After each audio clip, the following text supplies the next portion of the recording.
This episode of the Busted Wide Open podcast is brought to you by Blueberry. Blueberry offers the best media hosting, accurate listening stats, and their all-new PowerPress Deluxe sites. A no-setup WordPress website for your podcast with all the necessary links to share your show with the world built right in.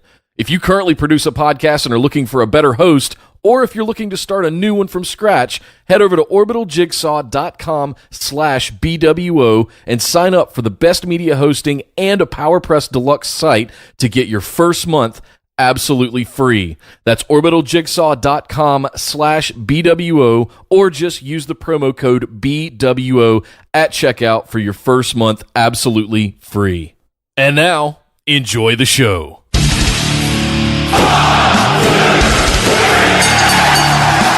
You're listening to the Busted Wide Open podcast, dropping the elbow on the hottest topics in sports entertainment and the world of professional wrestling. With your hosts, Nick Howell and Sir Ian Dangerous. Coming to you from the Orbital Jigsaw Network Arena in sunny Southern California.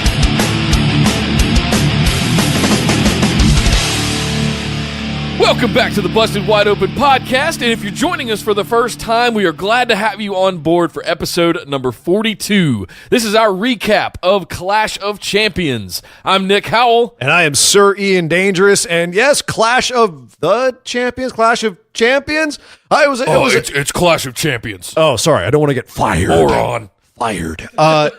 No, it was a pay-per-view that, on paper, I got to say, looked kind of like a B-level pay-per-view. The build was kind of lackluster. You know, didn't really have any terribly interesting matches outside of the big feud going on between Kevin Owens, Sami Zayn, and Shane McMahon with his agents of destruction, Randy Orton and Shinsuke Nakamura. Yep. And then Daniel Bryan inserting himself as the special second referee, having Kevin and Sammy's careers be on the line, and just all of the just intricacies of this whole feud was really the only interesting thing going into this pay-per-view. So we got to talk about whether or not this pay-per-view outperformed its build, or if it was just as lackluster as we thought it was going to be. Well, for those just tuning in, let's give them a TLDR version here at the beginning. What's your quick reaction without going into any of the details? Did you enjoy the pay-per-view? You know what? I would love to tell you, but in the interest of suspense, I will keep you thinking about it until we're at the end of this episode. We got to break down these matches. So let's start it out with the pre-show match, Mojo Rawley versus Zack Ryder. These guys recently were a tag team. It's not the pre-show match anymore. It's the kickoff show, okay? We don't want to relegate super WWE superstars to a pre-show. So now it's the kickoff show. Uh-huh. And it's also Clash of the Champions. Anyway, so Mojo Rawley and Zack Ryder had a pretty... it was kind of... This feud was sprung on us pretty quickly in the last couple of weeks. We knew the Hype Bros were going sideways for months and months now, but they just never did anything with it. Yeah. For whatever reason. They finally did. They pulled the trigger. Mojo went heel, turned on Zack Ryder. And here's the thing. This is a feud that I got invested in through really no fault of WWE's per se, but because of the work online done by Mojo Rawley and Zack Ryder. They really? had a war of words on Twitter. And Mojo did one of the best promos I've seen in a long time, and definitely one of his best promos. And he's a solid promo. This is one of his best ones. You can only see it online. He posted it on Twitter.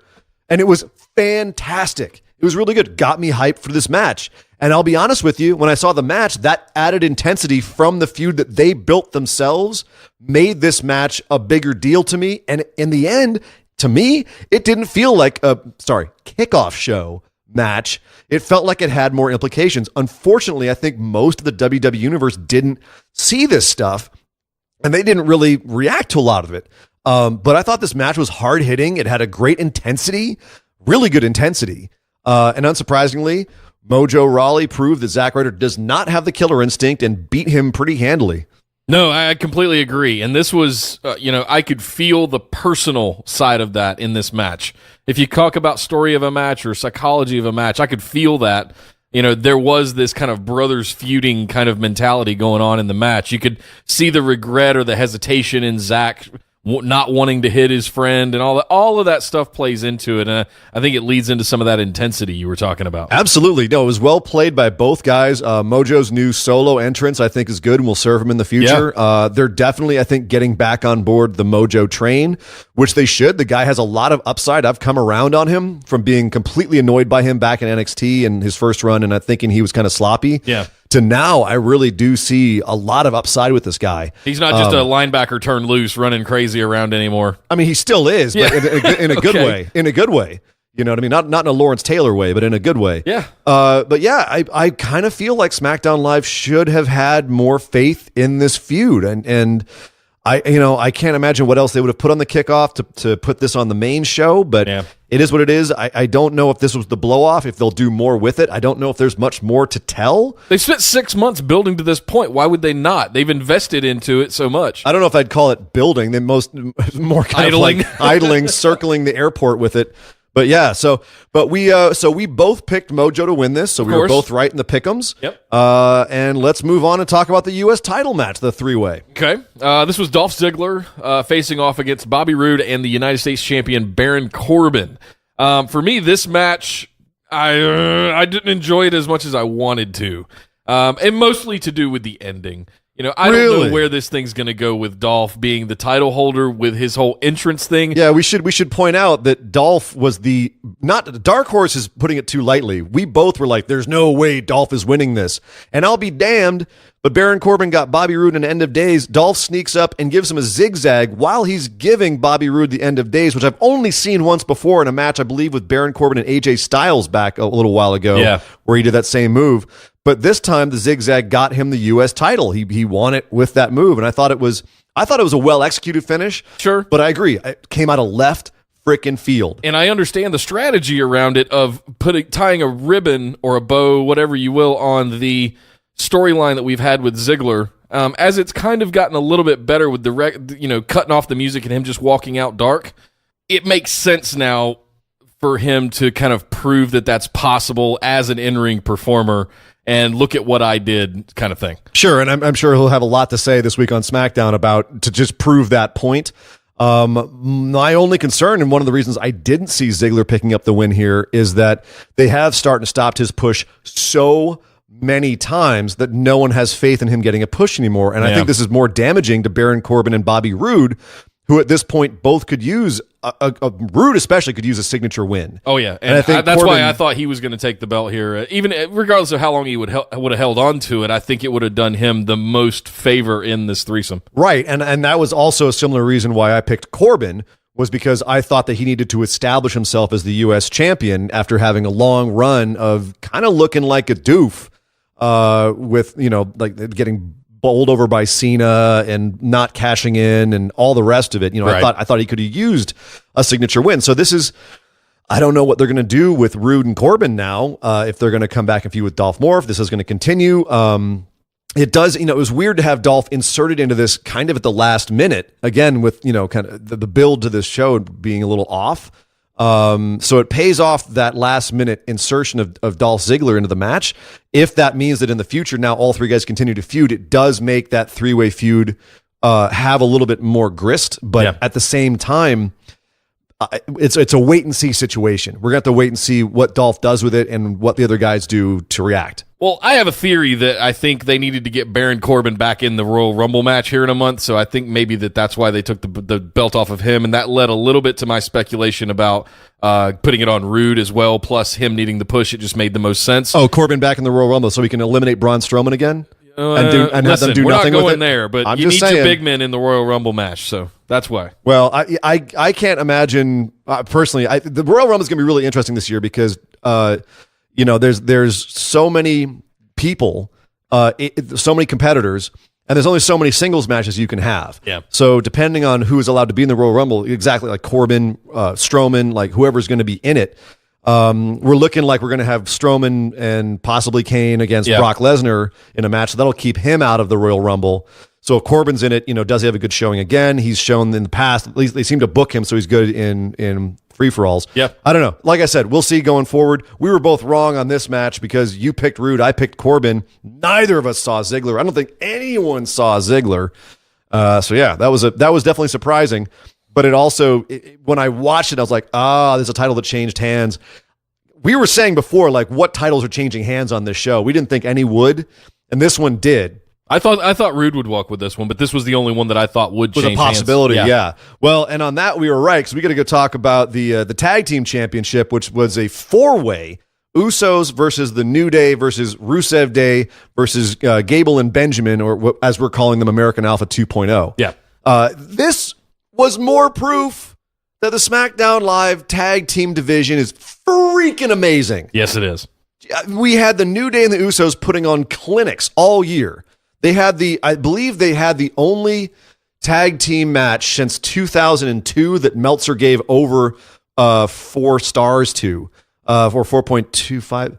Yeah, I mean, that was a great feud. And, whatever you want to think about Meltzer's rating system, it's still a benchmark. Sure. It's still a way to take it and say, these were good matches. Yeah. And I think that, so you take the Usos and the New Day alone, and then to have Rusev Day come out of nowhere and American Alpha 2.0 to step in. We knew they were quality because that's just 2 incredibly talented guys. Yep. But everyone stepped up and got on the level of what I think was one of the best feuds of the year, which was Usos and New Day. Everyone was on that level. And this was another fantastic tag match. There was a little element of this match where I felt that it suffered because of the sheer number of bodies that were in the ring. I agree with that. And it was very rushed to get to certain spots just to get all of them in for all 8 of the guys. But at the same time, it was chaotic enough. That was kind of an overarching theme that I'll say more about at the end of the show here. But there was a little bit of a cluster F throughout the entire show. There was chaos going on in all kinds of these matches. And it kind of contributed to my enjoyment of the pay-per-view in an overall way a little bit more. And this match was kind of one of the biggest ones of them all. There was matches on this card that had chaos that I did not enjoy. Okay. And this was a match that there were parts where I felt like it was a little overbooked and yeah. They just kind of booked themselves into a corner by having guys not exactly react realistically, like when they get pulled off of a pin and they don't fight, they just kind of go, "Hey, how dare you do that?" Yeah. Some of the storytelling early in the match didn't work for me, but by God, the end of the match had me hooked. Mostly because I went out on a freaking limb with my markery for Rusev and called Rusev Day to pick up the surprise win here. And my God, did they tease me?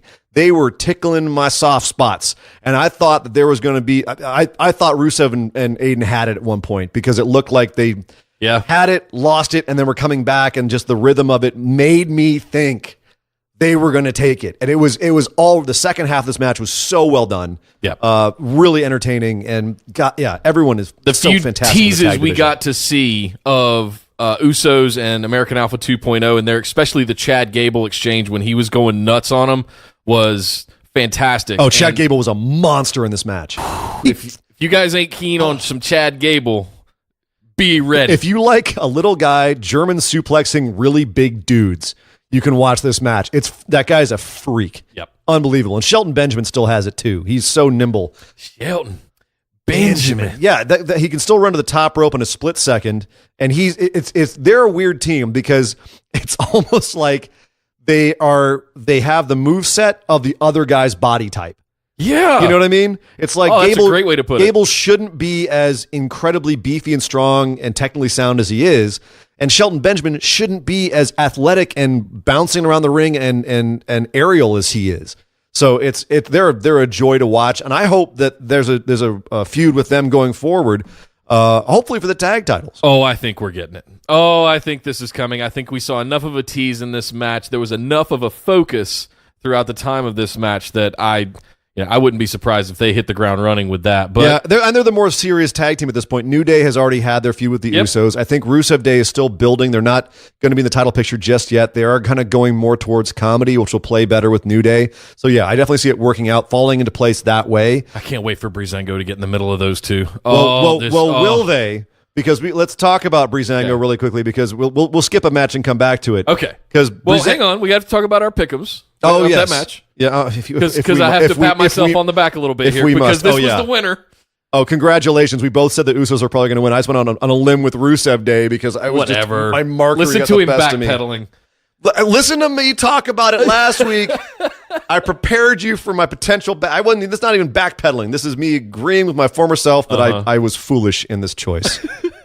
But I stand by my Ruru. Oh, well, yes. Okay. So getting to Breezango and the Bludgeon Brothers, this did not go down the way that I expected it to. It went down the way I feared. Agreed. This was essentially a squash match that took everything that they've built for the last 6 months and balled it up and threw it out the window. Right out the window.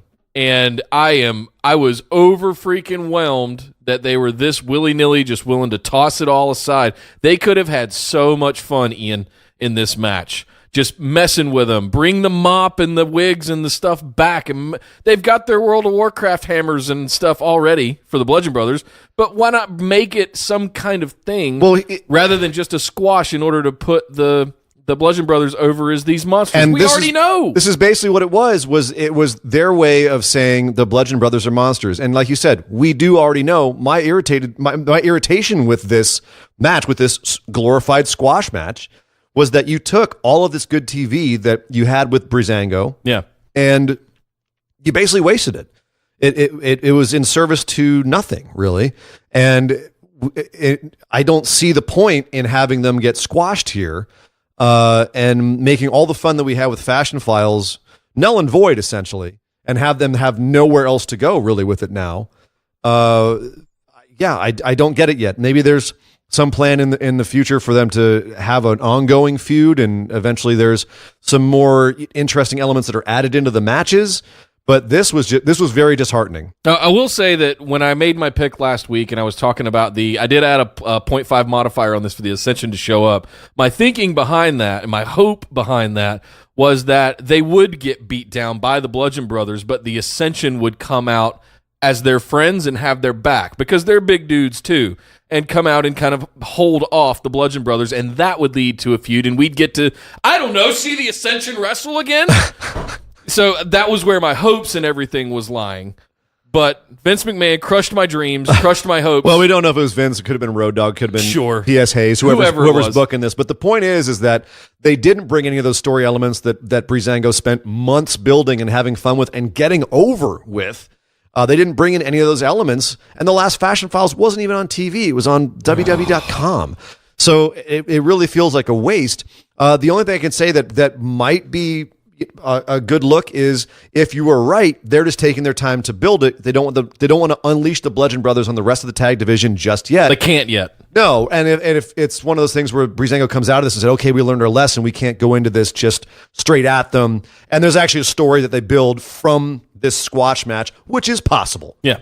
No, I could get behind that. I'm still play out that same thing I just laid out. I'm disappointed, but not despairing yet. I am a little bit, if I'm being honest. Well, if you want to talk about despair, let's talk about the women's match. Well, we both picked the Bludgeon Brothers, obviously, but I'm going to have to take the 0.5 on the chin because the Ascension did not come out. Correct. So I'm only behind by 0.5 right now. All right. Yes. I like this so far.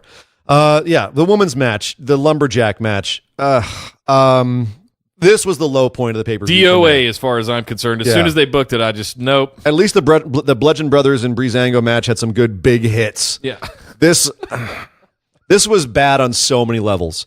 So it was a Lumberjack match. All the other women in the division were lined up around the ring in their own little factions. Naomi was alone on one side of the ring. You had Tamina, Carmella, and Lana on the announcer's side of the ring. And then you had the Riot Squad on the far side from the hard cam.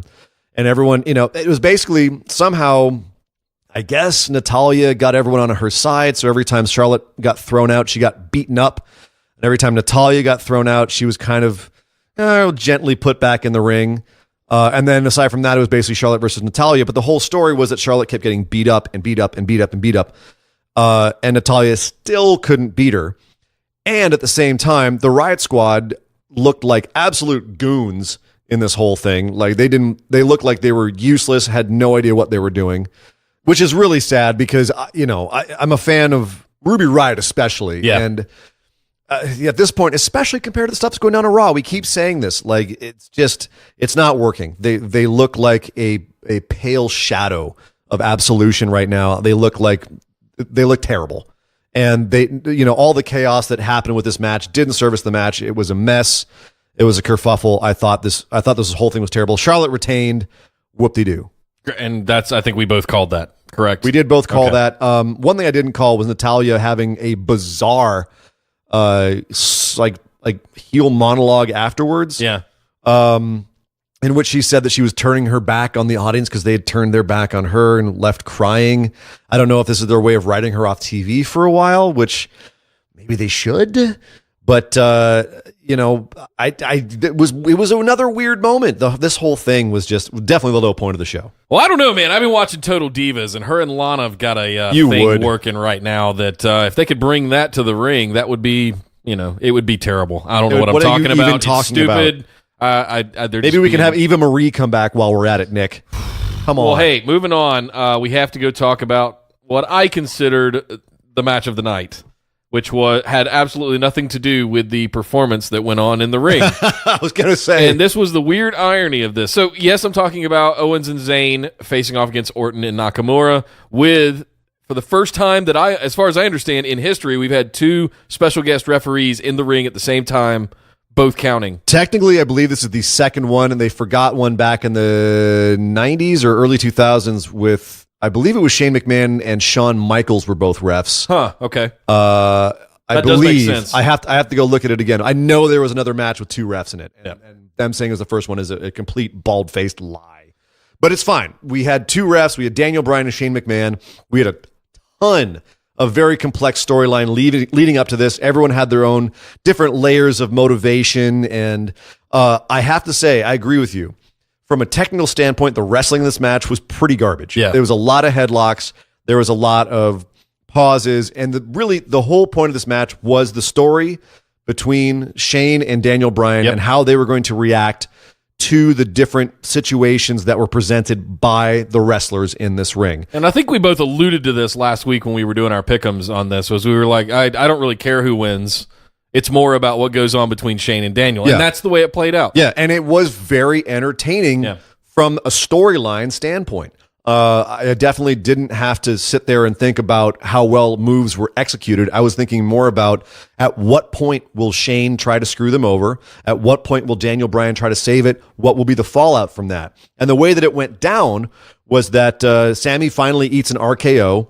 Shane goes down. I mean, this is after all kinds of miscommunications where Shane and Daniel don't know how they're going to work together. They divide the ring in half, so Shane will cover one half, Daniel will cover the other half. Shane goes down to count the pin on Sami Zayn. Randy Orton's on top of him. Kevin Owens comes in, pushes Daniel Bryan, who falls onto Shane and breaks the count. Yeah. Shane starts yelling at Daniel Bryan. Daniel Bryan is feeling very bad, very sorry for himself. And then soon afterwards, Sami gets a little roll up on Randy, and Shane goes to count. And as he's coming down for the 3, he just stops in midair and just stares. And he does not count the 3, even though it was a legit 3. And the entire audience, that's when they got hooked. They were a little bit they seemed like they were into it, but they were more like kind of trying to figure out what's going on. No, they were just waiting for that moment. They were waiting for that exact moment to go. And so weren't we. Okay, now we know where the fix is. Yep. Here we go. And it was great. It was one of those great moments. You could hear the entire audience go, ooh, Shane, you did the bad thing. Yeah. And now Daniel, you're McMahon. Yeah. And Daniel Bryan had the same reaction where he starts yelling at Shane, what are you doing? Hey, you can't do that. And it eventually led to Daniel Bryan quick counting the 1, 2, 3 the next time that I believe was Randy Orton's shoulders were down. Boom, boom, boom, counted it, and it was over. But in between that, though, so let's take a step back. In between that, we had a nice confrontation where hands were exchanged between Shane and Daniel. Some shoving and stuff. Pushing. And I guess technically you could call it Daniel taking a bump when he got hit by Kevin and fell into Shane. Very protected, very protected. Very protected, but that's still technically you're in a ring, you're We're looking for it. Anything. Oh, it's Come a on, signal. Daniel. It's a signal, and I don't know what's going to happen on SmackDown. I'll tell you this. right now, it's not Shibata taking a bump at the G1 finals or anything, Right. but it was definitely like, I mean, You don't do that unless you're medically cleared. Well, Shibata does, but Shibata's insane. But Sure. you do it. The way that he took it was very safe, and he did it on another guy. I'm not reading into it that much. I am. Of course. We'll talk about that after we get to see what happens on SmackDown this week, because I got hope. Yeah, I don't yet. I'm not going to get my hopes up too much. But anyway, the bottom line is this was actually really well. This has been all more about the story than the wrestling. This entire massive, complex angle. Yeah. And this was a really good way to advance that. I can't wait to see the fallout now. They have gotten SmackDown, for all of its flaws and a lot of its other angles, this is one they've got me hooked on. Yep. I think this is one of the best written long-term angles they've had in a long time. It's better than the Kurt Son angle. It's better than the breakup of Enzo and Cass. All year long, I can't think of a better long-term build than this. And I'm going back a few years, and I can't think of a better long-term one that they've executed better every week, keeping me coming back, keeping me interested. All the characters are nuanced. The only people that don't really matter are Randy Orton and Shinsuke, really. They're just kind of there. But at the same time, if you're going to have two people be there, Randy's just kind of there anyway. And so Shinsuke really these days. But I always love watching Shinsuke wrestle. Sure. And honestly, they've been booking him more like Shinsuke should be booked lately too, where when he gets in there, he's a killer. And that's how they should have been booking him. So yeah, it's on that front. I was totally satisfied with this. And yeah, we both picked Sammy and Kevin because obviously they can't fire them. Right. But this is one where even though the outcome was predictable, we certainly didn't see how they got there. And we were very entertained by how they got there. And as I expected, I didn't care of the outcome of the actual match. I am dying to see what happens between Shane and Daniel. Exactly. And this feels like the preamble to something much, much longer. So while we may have already spent, when did they kick him off the European tour? Like 2 months ago? Now that we've spent this little bit more, we're still just scratching the surface of what this feud could be, which you could argue, if he does get clear, leads to a Mania match between Daniel Bryan and Shane McMahon. That's obviously that's the pie in the sky wish, but there's a lot of places they could go with this that don't involve Daniel Bryan getting back in the ring that could be very satisfying. And I think that, they don't exactly have a long history of landing the plane on these big, long feuds, but this is one that they have a lot of options to get themselves out of this that would be very interesting and satisfying. Well, speaking of landing the plane on big, long feuds, let's talk about what you would classify as the main event, or the WWE Championship defense with AJ Styles and Jinder Mahal. Now, real quick, I've heard some scuttlebutt online, some kerfuffle, where people were actually mad that the Kevin Owens, Sami Zayn, Randy Orton, Shinsuke match wasn't last because that was the main storyline. I am of the opinion that the damn championship should always be defended last. Yes. It's the most important freaking thing. I don't care what your storylines are. And I was happy with the way that they lined up this show. 100. Yeah. So agreed. Anyone who's online saying that, I'm so sorry. You are wrong. You can't have it both ways because there's always those times where everyone bitches and complains that the championship isn't defended last. It's not the main event. Well, here it was the main event. Stop complaining. Yeah. And in addition, God damn it, AJ pulled another good match out of Jinder. Yeah. Thank you for putting it that way. I'm going to go out on record and say this was Jinder Mahal's best match of the year. Right. I couldn't agree more. He looked fantastic. AJ made him look fantastic. I'm going to say it that way. The psychology of the match was fantastic. And I don't know if that was all AJ either. Jinder played his part beautifully. He played the big guy who's very strong with strength moves, who's beating up the little guy, he's targeting the parts of the little guys. He knows if I keep working on this, the little guy can't bounce around anymore. He played his part very well. He's relaxed so much more. He feels the crowd. He just feels more like he's in control in the ring, and he's not nervous and he's not second guessing himself. He finally feels natural in there. And it's so I can't blame it all on AJ. Although AJ's selling absolutely made the match. The way that he took Jinder's moves really sold the match. And even the whole angle of the little guy fighting back against he makes Jinder look great standing next to him because Jinder is genuinely a freaking huge individual. Yeah. Next to Randy Orton, he looks kind of normal because Randy's a freaking huge individual. Right. I think they're both 6'5", right around there. Right around. I think Jinder's got an inch on Randy, but it's still like he's huge. And to have him next to AJ, he looks like an absolute monster. Yeah. And so when he plays a monster, it looks good. It looks believable. I really actually enjoyed this match a lot. I want to take a moment here to reflect on something. And we started to go down this little bit of a path at the end of last week's show. But we started this podcast, and I think our third episode back in May or June, whenever it was Don't Hinder Jinder. And this was when Jinder Mahal had become the WWE champion. That's right.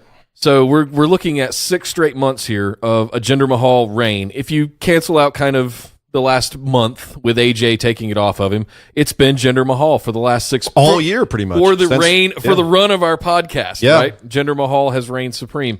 So whatever you want to attribute that to, the India thing, all of that stuff that we speculated on throughout the year, this was a nice culmination.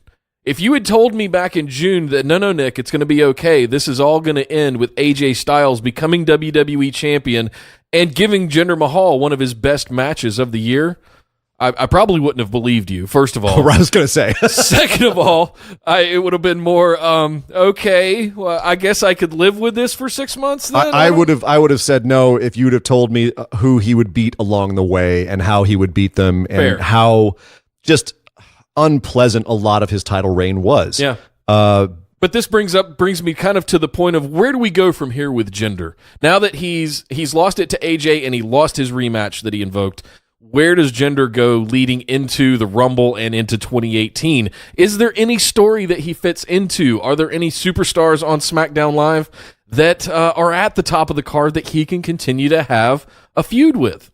I think that there are, but I don't know who they are yet because we're still figuring out who's coming off the Ziggler angle and who's released there. We still don't know what's going to happen with Sammy and Kevin, if they're going to continue to feud with Shinsuke and Randy. Yeah. Like, there's so many options. Is he going to go for another title, or is he just going to fade away? Is the Jinder experiment over and he's done? He's out of here. Who knows? Like I said, I think he's come around in a lot of ways, and I think that he could be useful for a lot of positions. Again, his look is great, and he's come into himself a lot more, but it remains to be seen with Jinder. Have the Singh brothers done him a disservice? Have they brought him down further as more of a distraction, or are they more of the spectacle than he is at this point? Well, I think that they've become associated with him so much, and they do, they're there with his entrance and everything. Yeah. They've become like part of the Jinder finish, and AJ had to fight them off during this match as well, which he did with great aplomb. But I think that at some point he has to move away from the Singhs to be more legit. I thought that the Singhs contract would not be renewed, and that could still happen. I haven't heard one way or the other. So they may be on their way out, or they may have renewed their contracts, and they were giving themselves an out when he had them beat up like a couple of weeks ago, whatever it was, and they may have renewed the contract, and I don't know what they're going to do with them. So really remains to be seen with Jinder. Like I said, I do have a soft spot for the guy. He does seem like from what I've heard from the backstage stuff, he seems like a really good dude. Who's turned himself around, and I'm happy for his success. I just think he got pushed to the top too quick and wasn't ready for it, and so looked lackluster for most of the year as a result. And I also don't like the way they put him over a lot of people. I think it was a completely failed experiment because of how they did it, and they treated the Indian populace like idiots by trying to play him as a face to them when he was very obviously a heel, and just being kind of so patronizing about him being he's the same race as you guys, so yay, he represents you. It's like, no, he doesn't necessarily. You know what I mean? He's got to earn that. He can't just be that. So I think there's still a lot of building that you could do with Jinder, and he could be a long-term superstar. I genuinely do believe that. I think that he has a lot of upside that could make him that, but it will all depend on what they do with him at this point, because now we're at that point where either he sticks around in some mid-card feud or upper mid-card feud, or he goes back to being a jobber. As my dad would call it, it's a shit or get off the pot moment. So with Jinder Mahal, I guess is what you guys have to kind of decide what you're going to do with him, creative. Thank you, Sarah Logan. I appreciate that. Well, we both called Jinder to lose this. We called AJ to win. That means I am behind by 0.5 of a point. Yes! Is this the first time I think you've won? Or second time? Maybe the second. Sun even shines on a dog's ass every now and then. Yeah, you got 2 out of all of them Logan. This year. Well done, sir. No, I genuine congratulations. Yes, thank well you. Done. I will never pick Rusev again. Listen, honestly, had you not picked Rusev, that would have been completely tied, and we wouldn't even be having this conversation. Wouldn't be tied. I'd have won by 0.5. Your Ascension pick. Okay, if you're going to change that, then I'm going to take the Ascension thing out, and we would be. Listen. This card was so predictable, and this is kind of where I was leading to earlier. Let's come full circle with this and go back to what I asked in the beginning. What were your overall thoughts, knowing that on paper it looked like kind of a B minus kind of card? What were your thoughts after seeing it overall with the pay-per-view? Honestly, I was really pleasantly surprised overall at the pay-per-view. I thought that a lot of the elements of it delivered more than I thought they would. I still don't think it's an A pay-per-view. No. I don't think it's going to be that memorable. I don't think it'll be one that people look back on in years later and go, remember that time? No, but I think it was totally serviceable for what it was. I was entertained for most of it. So yeah, I think overall it outperformed my expectations. I will say that. All of these matches were completely forgettable. However, there is one moment that I will say that will probably stick out and we will call back to in history, and that's the exchange between Shane and Daniel Bryan. That may be something the will storyline look back back 10 years later and we'll come back to it. Oh, remember that time Daniel Bryan made a comeback? You know, yes, it's a hope and pie in the sky kind of thing, but I think as big as he was for the last, in 2013 and 2014 especially, if we look back at his run against the Authority and against the regime and all of that stuff, I think him coming back is going to be such a big deal, and it's. I think we're going to look back on that. I think that's something that you're making his comeback a given. I do truly believe he will wrestle again. I am very bearish on it being within the WWE. Okay. So, I think this is a moment we'll look back on and say WWE could have pulled the trigger here, but they didn't. Well, either way, I don't think this is going to be something that's going to be remembered that much in history. Okay. This pay-per-view. That being said, I do not regret watching it. I actually was entertained for the most part. Yeah, and the last thing I'll say is that while I agree with you that on paper it looked kind of the actual cluster effedness of it, the chaos of the entire show and almost silliness to it in certain matches actually kind of added to my entertainment of it. I didn't expect some of those things to happen. I didn't expect the Breezango to get squashed. I didn't expect for Ziggler to win. I didn't expect for Ziggler to win. I did not expect that four-way tag match to go the way that it did, even though I called it that way. I was genuinely thinking that it was going to be American Alpha 2.0 to sneak that one out. Oh, Rusev was so close. They were. But they were so close. I think the overall chaos of it added to the enjoyment of my viewing experience. Well, all I know is that looking forward, this pay-per-view has wet my whistle for what's coming up on SmackDown this week. I do now want to know what happens on SmackDown. And if that is the ultimate purpose of this show is, hey, here's a big show, come back and watch us this week because more is happening, well done. I'm hooked. Yeah, absolutely.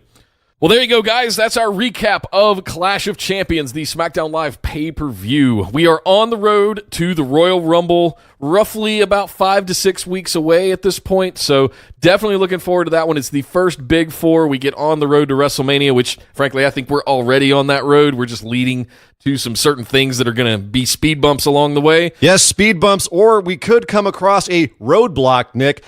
That being said, right now it does feel like we are in the fast lane to WrestleMania, if you will.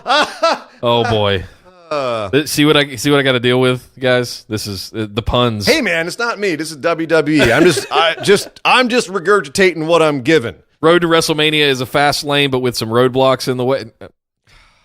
Let it go. All right, so that was our recap of Clash of Champions. We will have more of our reactions later this week to the follow-up SmackDown with all the fallout from this pay-per-view. We're also going to be talking about Raw, which I suspect will have a lot of big things to talk about as well. So tune in later this week, please. Absolutely, and certainly come over to Facebook and join us in the Busted Wide Open discussion group. Let us know what you thought about the Clash of Champions pay-per-view. We definitely want to hear your thoughts on some of these outcomes and what you're looking forward to as we head down the fast lane through the roadblocks. Stop down it. The road to it was bad when I did it the first time. You repeating it is just being Michael Cole. You can find us over on Twitter as well at BWO Podcast. And if you want to rock some sweet swag for the holidays, head over to orbitaljigsaw.com/store where we've got some big deals, some last minute stuff happening right before Christmas. I know what I'm giving my whole family. But I'm Nick Howell. You can find me over on Twitter at Data Center Dude. And I am Sir Ian Dangerous. You can find me on Twitter at Sir Ian Dangerous. But by God, will somebody stop the damn match? This show is part of the Orbital Jigsaw Network. For more episodes, subscribe to us on iTunes, Google Play, or Stitcher Radio. For details and show notes from each episode, check us out, orbitaljigsaw.com.